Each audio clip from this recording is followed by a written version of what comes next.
जय हिंद। इससे पहले हमने आपको ह्यूमन हार्ट मतलब मानव हृदय के बारे में जानकारी दी थी और आज हम ह्यूमन ब्लड मतलब मानव रक्त के बारे में जानकारी लेंगे।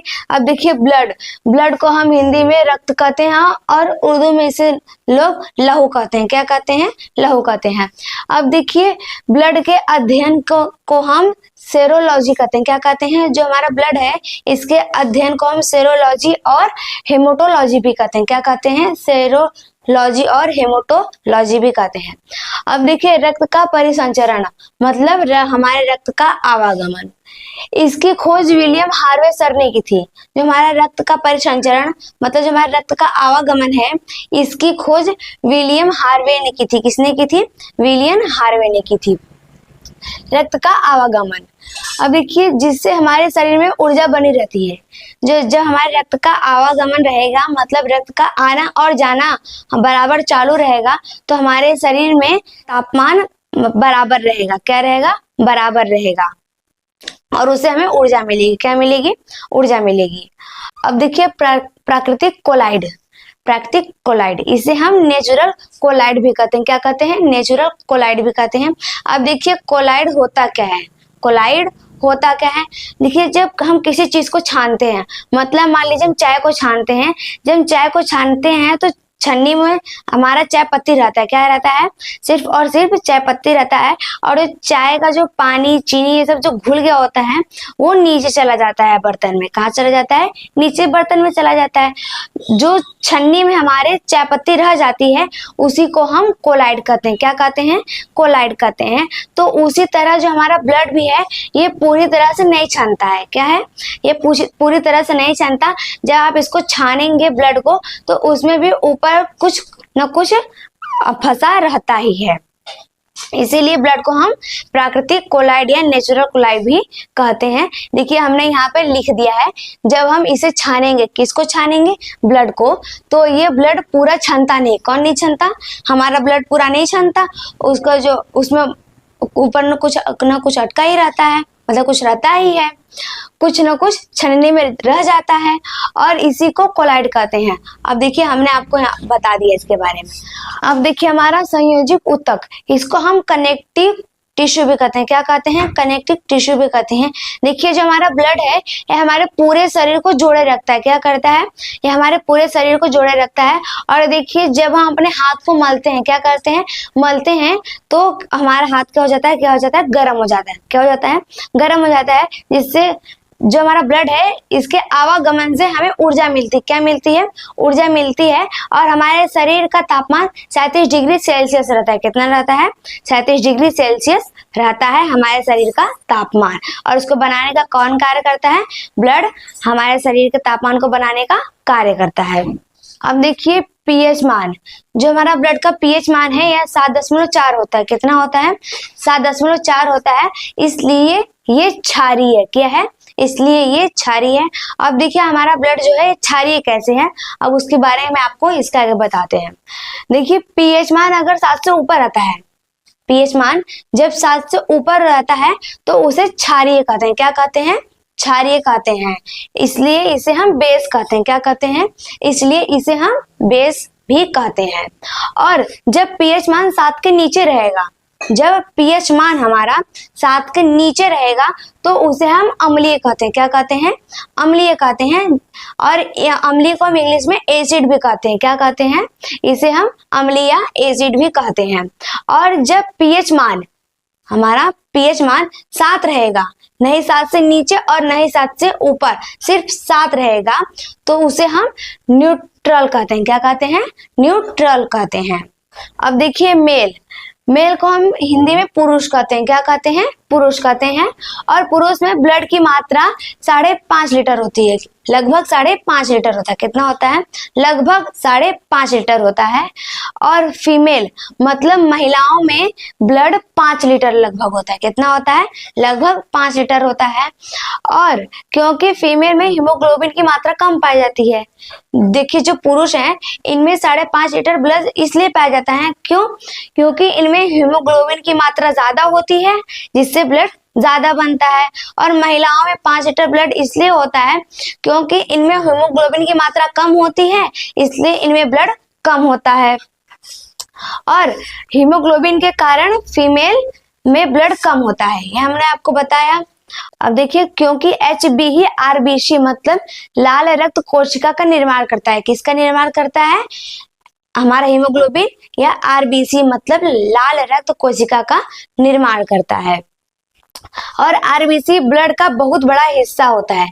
जो हमारा RBC है, लाल रक्त कोशिका, ये हमारे ब्लड का बहुत बड़ा हिस्सा होता है, क्योंकि ये हमारे शरीर में सबसे अधिक पाया जाता है। और इसी के कारण फीमेल में 500 मिलीलीटर, फीमेल में मतलब औरतों में, महिलाओं में 500 मिलीलीटर ब्लड कम पाया जाता है पुरुष की मात्रा से, पुरुष के ब्लड की मात्रा से। अब देखिए, ब्लड का निर्माण वयस्क मतलब एडल्ट, जो बड़े बड़े लोग होते हैं, उनमें ब्लड का निर्माण बोन मैरो में होता है, बोन मैरो में होता है। अब देखिए, आप सोचते हैं कि बोन मैरो होता किस में है? जो हमारा बोन मैरो, अस्थि मज्जा, ये होता किस में है? देखिए, जो हमारी हड्डी है, ये अंदर से खोखली होती है। क्या होती है? खोखली होती है।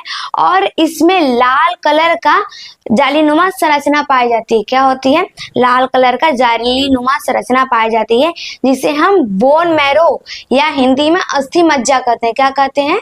बोन मैरो या अस्थि मज्जा कहते हैं। तो एडल्ट मतलब बड़े लोगों में ब्लड का निर्माण उसी में होता है। किसमें होता है? बोन मैरो में ही होता है। अब देखिए, बच्चों में ब्लड का निर्माण मतलब भ्रूण। देखिए, जो भ्रूण है, इनमें ब्लड का निर्माण लीवर के मेसोडर्म, किसमें? लीवर के मेसोडर्म और स्प्लीन या प्लीहा में होता है। किसमें होता है? लीवर के मेसोडर्म और स्प्लीन या प्लीहा में होता है। अब देखिए, स्प्लीन को हम तिल्ली या प्लीहा भी कहते हैं। क्या कहते हैं? तिल्ली या प्लीहा भी कहते हैं। देखिए, प्लीहा का कार्य, किसका? प्लीहा, तिल्ली या स्प्लीन का कार्य देखते हैं। देखिए, हमारा स्प्लीन में हमारा ब्लड स्टोर होता है। क्या होता है? स्प्लीन जो है हमारा, इसमें हमारा ब्लड स्टोर होता है, इसलिए इसे ब्लड बैंक भी कहते हैं। किसको ब्लड बैंक कहते हैं हम? स्प्लीन, प्लीहा या तिल्ली को हम ब्लड बैंक कहते हैं। और स्प्लीन को RBC मतलब लाल रक्त कोशिका का कब्र भी कहते हैं। जो हमारा स्प्लीन है, प्लीहा, इसे हम RBC मतलब लाल रक्त कोशिका का कब्र भी कहते हैं। अब कैसे कहते हैं, अब उसके आगे देखते हैं। देखिए, ये हमारे रक्त को फिल्टर मतलब छानने का कार्य करता है। कौन करता है? जो हमारा स्प्लीन, प्लीहा या तिल्ली है, यह हमारे ब्लड को फिल्टर मतलब छानने का कार्य करता है। और प्लीहा मतलब तिल्ली हमारी पुरानी व क्षतिग्रस्त लाल रक्त कोशिका, हमारी जो हमारी रक्त पुरानी हो चुकी हैं, वह उन ब्लड को छानने का कार्य करता है। क्या करता है? छानने का कार्य करता है। और उन्हें भी ब्लड से निकालकर स्टोर करता है। क्या करता है? जो क्षतिग्रस्त मतलब जो ब्लड पुराने हो गए होते हैं, वो उनको निकालकर स्टोर करने का कार्य करता है। क्या करता है? निकालकर स्टोर करने का कार्य करता है। इसलिए इसे RBC का कब्र भी कहते हैं। किसको RBC का कब्र कहते हैं? प्लीहा, तिल्ली और स्प्लीन को हम RBC का कब्र कहते हैं। अब देखिए, हमने आपको स्प्लीन, प्लीहा, तिल्ली के बारे में बता दिया। अब हमको ये बताइए कि RBC का ब्लड बैंक किसे कहते हैं? RBC का ब्लड बैंक किसे कहते हैं? हमने आपको अभी बताया ना, जस्ट हमने आपको अभी बताया कि स्प्लीन मतलब तिल्ली या प्लीहा को हम RBC ब्लड का बैंक भी कहते हैं। RBC ब्लड बैंक भी कहते हैं। किसको कहते हैं? स्प्लीन को। अब देखिए, कोलेस्ट्रॉल यह चिपचिपा पदार्थ होता है। क्या होता है? यह चिपचिपा पदार्थ होता है। चिपचिपा पदार्थ में कौन कौन आते हैं? जैसे हमारे काजू, बादाम, घी आदि, और जो तरल पदार्थ होते हैं, यह हमारे कोलेस्ट्रॉल में आते हैं। किसमें आते हैं? कोलेस्ट्रॉल में आते हैं। देखिए, जब हम कोलेस्ट्रॉल मतलब चिपचिपा पदार्थ का ज्यादा से ज्यादा सेवन करते हैं, तो यह हमारे हार्ट के लिए बहुत ही घातक होता है। क्या होता है? यह हमारे हार्ट के लिए बहुत ही घातक होता है।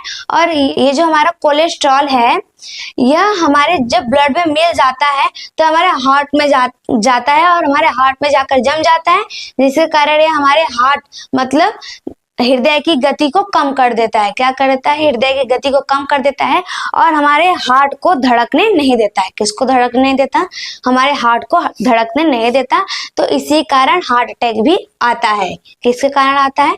कोलेस्ट्रॉल की मात्रा ज्यादा हो जाने के कारण ये हमारे हार्ट की गति को रोक देता है और जिसके कारण हमें हार्ट अटैक आता है। इसलिए कोलेस्ट्रॉल की मात्रा लगभग 200 मिलीलीटर होनी चाहिए। हमारे शरीर में कोलेस्ट्रॉल की मात्रा 200 मिलीलीटर प्रति डेसीलीटर होनी चाहिए। कितनी होनी चाहिए? 200 मिलीलीटर प्रति डेसीलीटर होनी चाहिए। देखिए जो हमारा कोलेस्ट्रॉल है, इसको कोलेस्ट्रॉल को डेसीलीटर में नापा जाता है, न कि लीटर में नापा जाता है। किसमें?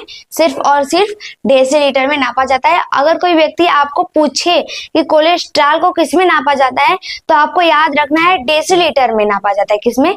डेसीलीटर में नापा जाता है। अगर वो व्यक्ति पूछे कि लीटर में नापा जाता है, तो आप कह दीजिएगा कि यह सख्त गलत है। कोलेस्ट्रॉल को सिर्फ और सिर्फ डेसीलीटर में ही नापा जाता है।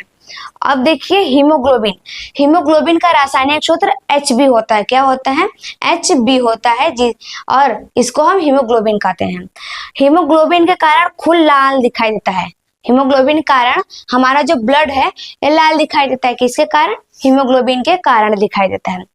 हीमोग्लोबिन में आयरन पाया जाता है। आयरन क्या होता है? लोहा। जो लोहा होता है उसको हम आयरन कहते हैं और हमारे हीमोग्लोबिन में भी आयरन पाया जाता है। आयरन से हमें एनर्जी मिलती है। जिसके शरीर में आयरन की मात्रा ज्यादा होती है उसको एनर्जी मिलती रहती है और वो जल्दी थकता नहीं है। और जिसके अंदर आयरन की मात्रा कम होती है उसको बस कुछ ही काम दे दीजिए करने के लिए, वो करेगा तो एकदम सुस्ती में ऐसे आ जाएगा जैसे कि वो एकदम थक गया है, उसने बहुत सारा काम किया है, ऐसे लगेगा। अब जैसे देखिए मेल में आयरन की मात्रा 14 मिलीलीटर प्रति डेसीलीटर होता है। क्या होता है? 14 मिलीलीटर और प्रति डेसीलीटर पाया जाता है। किसमें? मेल में पाया जाता है।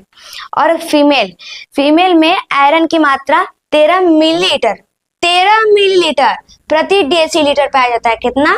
13 मिलीलीटर प्रति डेसीलीटर पाया जाता है। इसलिए देखते होंगे पुरुष जो होते हैं ये काम हमेशा बराबर करते रहते हैं। क्या करते हैं? ये हमेशा काम करते रहते हैं और ये जल्दी थकते नहीं। और महिलाएं जो होती हैं ये घर का काम करती हैं लेकिन ये बहुत ही जल्दी थक जाती हैं। क्यों? क्योंकि इनके अंदर हीमोग्लोबिन की मात्रा कम होती है। अगर हीमोग्लोबिन कम तो आयरन भी कम, और आयरन कम होगा तो एनर्जी भी जल्दी नहीं, एनर्जी बहुत कम मिलेगी। इसलिए महिलाएं बहुत जल्दी थक जाती हैं और पुरुष जल्दी नहीं थकते हैं। अब देखिए हमने आपको यहाँ तक बता दिया, आप इसका स्क्रीनशॉट लीजिए, फिर इसके आगे हम आपको इसी वीडियो में बताते हैं। देखिए उसके आगे देखते हैं। और देखिए जो हमारा ब्लड है, जब हमारा हृदय ब्लड को पंप करता है तो वो 120 की स्पीड से जाता है। कितनी स्पीड से?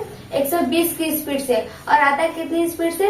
80 के स्पीड से। इसलिए 120/80 लिखा जाता है। क्या लिखा जाता है? 120/80 लिखा जाता है। और जो हमारा ब्लड है इसे कनेक्टिव टिश्यू भी कहते हैं। क्या कहते हैं? कनेक्टिव टिश्यू कहते हैं। क्यों? क्योंकि हमारे शरीर को जोड़े रखता है। क्या करता है?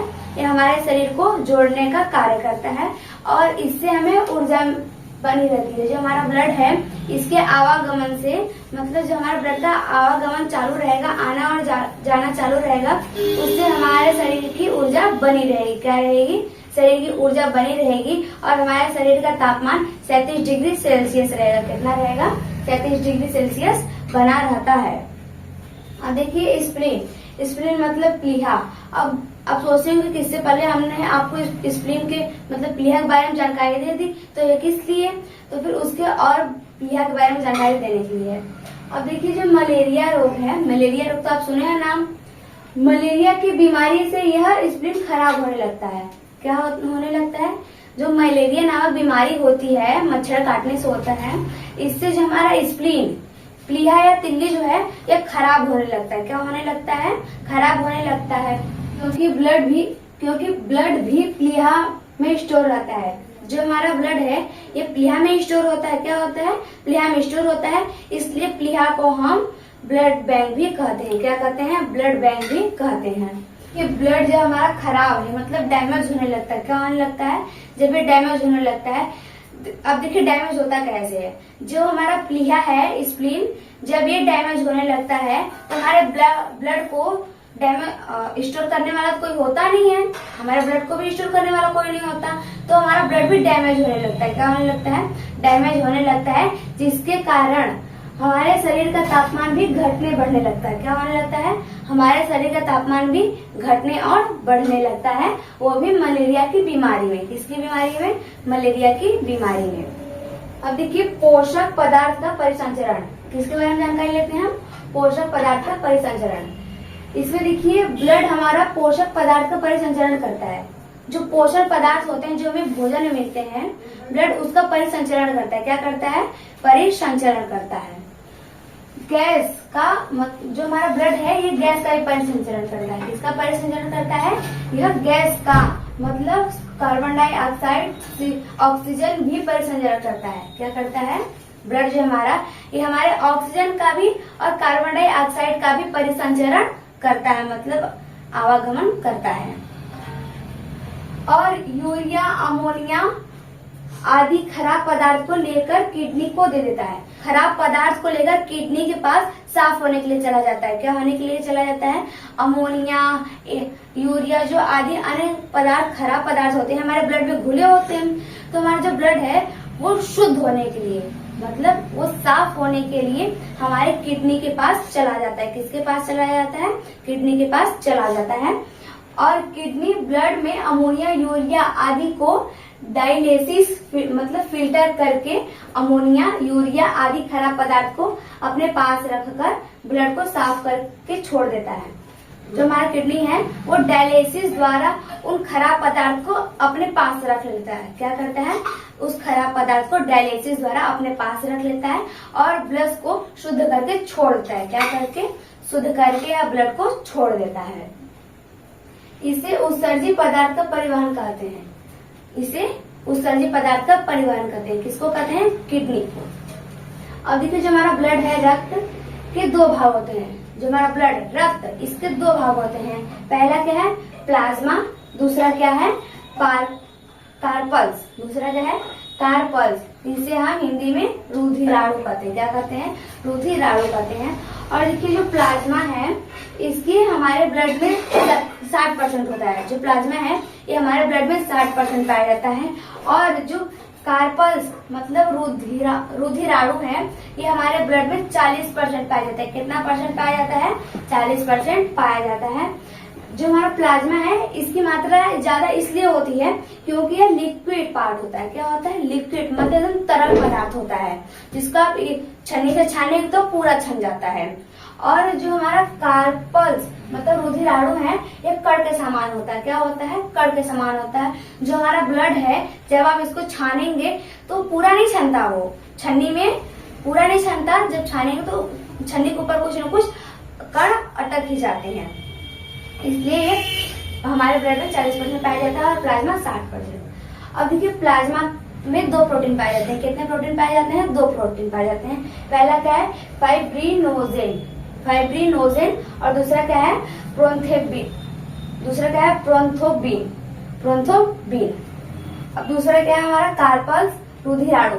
इनके 3 भाग होते हैं। जो हमारा कार्पल्स मतलब रुधिराणु है इनके 3 भाग होते हैं। पहला क्या हमारा? एरिथ्रोसाइट्स। क्या है? एरिथ्रोसाइट्स। दूसरा क्या हमारा? ल्यूकोसाइट्स। क्या है? ल्यूकोसाइट्स। और तीसरा क्या है? Thrombocytes, thrombocytes. देखिए जो एरिथ्रोसाइट्स है इसको आरबीसी भी कहते हैं। क्या कहते हैं? आरबीसी भी कहते हैं। और ल्यूकोसाइट्स को हम डब्ल्यूबीसी भी कहते हैं। क्या कहते हैं? डब्ल्यूबीसी भी कहते हैं। और थ्रोम्बोसाइट्स को हम प्लेटलेट्स कहते हैं। क्या कहते हैं? प्लेटलेट्स कहते हैं। अब हम प्लाज्मा के बारे में देखते हैं। देखो जो प्लाज्मा है हमारे पूरे ब्लड का 60% प्लाज्मा होता है। जो हमारा ब्लड है इसमें ज्यादा से ज्यादा 60% प्लाज्मा पाया जाता है। क्यों? क्योंकि यह लिक्विड पदार्थ होता है। इसमें 2 प्रकार का प्रोटीन पाया जाता है। इसमें जो हमारा प्लाज्मा है इसमें 2 प्रकार का प्रोटीन पाया जाता है। पहला क्या है हमारा? फाइब्रिनोजेन। क्या है? फाइब्रिनोजेन। और दूसरा क्या है? प्रोन्थोबिन। क्या है? प्रोन्थोबिन। प्लाज्मा पीले रंग का होता है। जो हमारा प्लाज्मा है ये पीले रंग का होता है। किस रंग का होता है? पीले रंग का होता है। आप किसी ब्लड को आप किसी ब्लड को ले लीजिए और उसमें से फाइब्रोनोजेन, जो हमारा फाइब्रोनोजेन है लिक्विड पदार्थ, इसको निकाल दीजिए। क्या कर दीजिए है, इसको निकाल दीजिए। जो ब्लड है हमारा ये हल्का पीला और पतला दिखाई देने लगेगा। क्या, ये हल्का पीला और पतला दिखाई देने लगेगा। उसे हम सीरम कहते हैं। क्या कहते हैं, उसे हम सीरम कहते हैं। और सीरम से ही बीमारी की जांच होती है। जो हमारा सीरम होता है इसी से हमारी बीमारी की जांच होती है। और दूसरा क्या है हमारा कारपल्स, जिसे हम रुधिराणु कहते हैं। क्या कहते हैं, हिंदी में रुधिराणु कहते हैं। इनके 3 प्रकार होते हैं। कितने प्रकार होते हैं, 3 प्रकार होते हैं। पहला क्या है, आरबीसी, इसे हम लाल रक्त कोशिका भी कहते हैं। क्या कहते हैं, लाल रक्त कोशिका भी कहते हैं या लाल रक्त का ब्लड। देखिए जो हमारा आरबीसी है इसकी संख्या 50 लाख पाए जाते हैं। आरबीसी की संख्या 50 लाख होती है हमारे ब्लड में। और दूसरा क्या है, डब्ल्यूबीसी, सफेद रक्त कोशिका या सफेद रंग का ब्लड। इनकी संख्या हमारे ब्लड में 10,000 होती है। कितनी होती है, इनकी संख्या हमारे ब्लड में 10,000 होती है। और तीसरा क्या है, प्लेटलेट्स, इसकी संख्या हमारे ब्लड में 2 लाख होती है। जो प्लेटलेट्स है इनकी संख्या हमारे ब्लड में 2 लाख होती है। देखिए जो हमारा आरबीसी है, लाल रक्त कोशिका, इसका जीवन काल 20 से 120 दिन तक होता है। कितना होता है, 20 से 120 दिन तक होता है। फिर इसके बाद ये खराब हो जाता है। क्या हो जाता है, इसके बाद यह खराब हो जाता है। और दूसरा क्या हमारा डब्ल्यूबीसी, सफेद रक्त कोशिका, इसका जीवन काल 13 से 20 दिन तक होता है। क्या होता है, इसका भी जीवन काल 13 से 20 दिन तक होता है। फिर इसके बाद यह भी खराब हो जाता है। क्या हो जाता है, इसके बाद यह भी खराब हो जाता है। और तीसरा क्या हमारा प्लेटलेट्स, इसका जीवन काल 7 से 10 दिन तक होता है। कितना होता है, 7 से 10 दिन तक होता है। फिर उसके बाद यह भी खराब हो जाता है। क्या हो जाता है, इसके बाद यह भी खराब हो जाता है। अब उसके आगे देखते हैं। देखिए रुधिराणु में आरबीसी लगभग 95% पाया जाता है। जो हमारा रुधिराणु है कार्पल्स, इनमें हमारा जो आरबीसी है, लाल रक्त कोशिका, 95% पाया जाता है। कितना परसेंट पाया जाता है, 95% पाया जाता है। अब देखिए आरबीसी को हम एरोथ्रोसाइट्स के नाम से जानते हैं। किसके नाम से, एरोथ्रोसाइट्स के नाम से जानते हैं। अब देखिए इसका आकार गोल, जो हमारा आरबीसी है इसका आकार गोल होता है और यह बीच में चपटा रहता है। क्या होता है, इसका आकार गोल तो होता है लेकिन यह बीच में चपटा होता है। जब हम ऊंचाई पर जाते हैं, मतलब जब हम ऊंचाई पर जाते हैं तो इसका आकार बढ़ने लगता है। क्या होता है, किसका आकार बढ़ने लगता है, आरबीसी का आकार बढ़ने लगता है, जिससे सांस फूलती है। जिससे जो हमारी सांस है वो फूलने लगती है। क्या होने लगती है, फूलने लगती है। देखिए इसमें लाइसोसोम नहीं होता है। किसमें लाइसोसोम नहीं होता, हमारे आरबीसी में लाइसोसोम नहीं होता। और जब यह मर जाता है, कौन मर जाता है, जब हमारा आरबीसी मर जाता है तो इसको खाने वाला तो कोई नहीं रहता। आरबीसी को खाने वाला कोई नहीं रहता। अगर लाइसोसोम रहता तो उस मरे हुआ आरबीसी को खा जाता। क्या कर देता, खा जाता। इसलिए हमारे आरबीसी में लाइसोसोम नहीं पाया जाता। इसकी लाश पूरे ब्लड के साथ घूमती रहती है। इसे खाने वाला कोई नहीं होता। जो हमारा आरबीसी होता है खराब हो जाता है तो इसे खाने वाला कोई नहीं रहता, तो यह हमारे पूरे ब्लड के साथ घूमती रहती है। तब इसे प्लीहा पकड़कर नष्ट कर देता है। जो हमारा खराब ब्लड होता है तो उसको जो हमारा प्लीहा है यह उस खराब ब्लड को पकड़कर नष्ट कर देती है। क्या कर देती है, नष्ट कर देती है। इसलिए प्लीहा को आरबीसी का कब्र कहते हैं। किसको आरबीसी का कब्र कहते हैं, प्लीहा को। किसको, प्लीहा को हम आरबीसी का कब्र भी कहते हैं। इसमें केंद्रक भी नहीं पाया जाता। जो हमारा आरबीसी है इसमें केंद्रक भी नहीं पाया जाता है, इसलिए इसमें आरएनए और डीएनए की जांच नहीं हो पाती। किसमें, आरएनए डीएनए की जांच नहीं हो पाती। हमारे आरबीसी में आरएनए और डीएनए की जांच नहीं हो पाती क्योंकि इसमें केंद्रक नहीं पाया जाता है। अब देखिए हमारा एनीमिया रोग, जो एनीमिया रोग है जो होता कैसे है, अब उसके बारे में जानकारी लेते हैं। देखिए यह ब्लड की कमी के कारण होता है। जो हमारा ब्लड है इसकी कमी के कारण, जैसे ब्लड में आरबीसी होता है, जो हमारा ब्लड है इसमें ज्यादा आरबीसी पाया जाता है तो आरबीसी में हीमोग्लोबिन होता है। क्या होता है, जो हमारा आरबीसी है इसमें हीमोग्लोबिन होता है और हीमोग्लोबिन में Fe मतलब आयरन होता है। क्या होता है? आयरन मतलब लोहा होता है। अगर Fe मतलब आयरन घटेगा तो हीमोग्लोबिन भी घटेगा। जो हमारा आयरन है, जब इसकी मात्रा कम होगी तो हमारा हीमोग्लोबिन की मात्रा भी कम होती है। देखिए, अगर हमारा Fe मतलब आयरन जब घटेगा तो हीमोग्लोबिन घटेगा। क्या घटेगा? हीमोग्लोबिन घटेगा। और जब हीमोग्लोबिन घटेगा क्या होगा? जब हमारा हीमोग्लोबिन घटेगा तो आरबीसी घटेगा। क्या घटेगा? आरबीसी घटेगा। हमारा आरबीसी घटेगा तो हमारा ब्लड भी घटेगा। क्या घटेगा? ब्लड भी घटेगा। इसी ब्लड के घटने को रक्त अल्पता कहते हैं। क्या कहते हैं? रक्त अल्पता कहते हैं या एनीमिया रोग कहते हैं। क्या कहते हैं? या एनीमिया रोग कहते हैं।